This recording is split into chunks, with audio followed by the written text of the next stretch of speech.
You may have to spend the rest of your life in prison. Why would you confess to this crime? And the man responded, he said, because Christ came into my life. I'm a new man today. I have what I need in him, and I have to make restitution for what I did wrong because I love him so much. I don't know what happened to that man after that.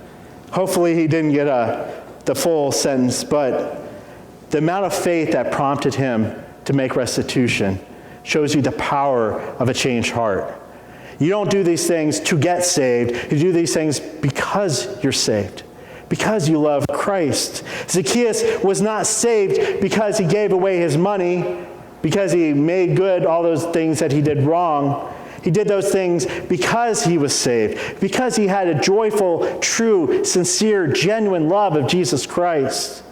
He gave his life to Christ. His life belonged to Christ right now. And so he wanted to do the right thing. You're traveling down that new track in life. You want to do right things that please your Lord. And sometimes those right things are making good what you did wrong, making restitution, saying sorry, bridging those gaps in relationships that have been severed for so long. Do what you have to do to make good to our Christ.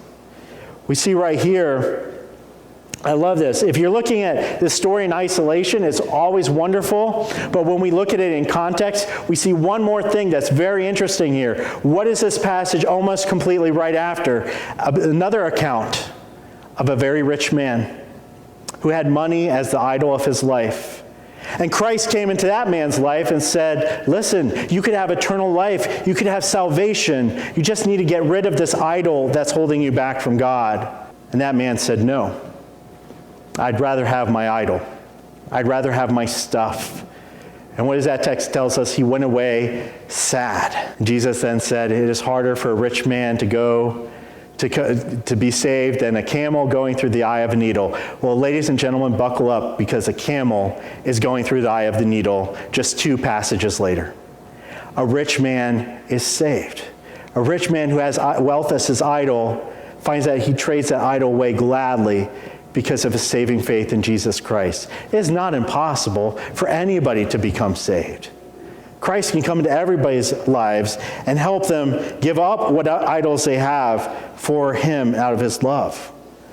It doesn't really matter what the grumbling people of Jericho think in this moment, because Jesus declares, this man is saved. This man is part of my elect. This man is going to heaven. And he's going to be with me forever.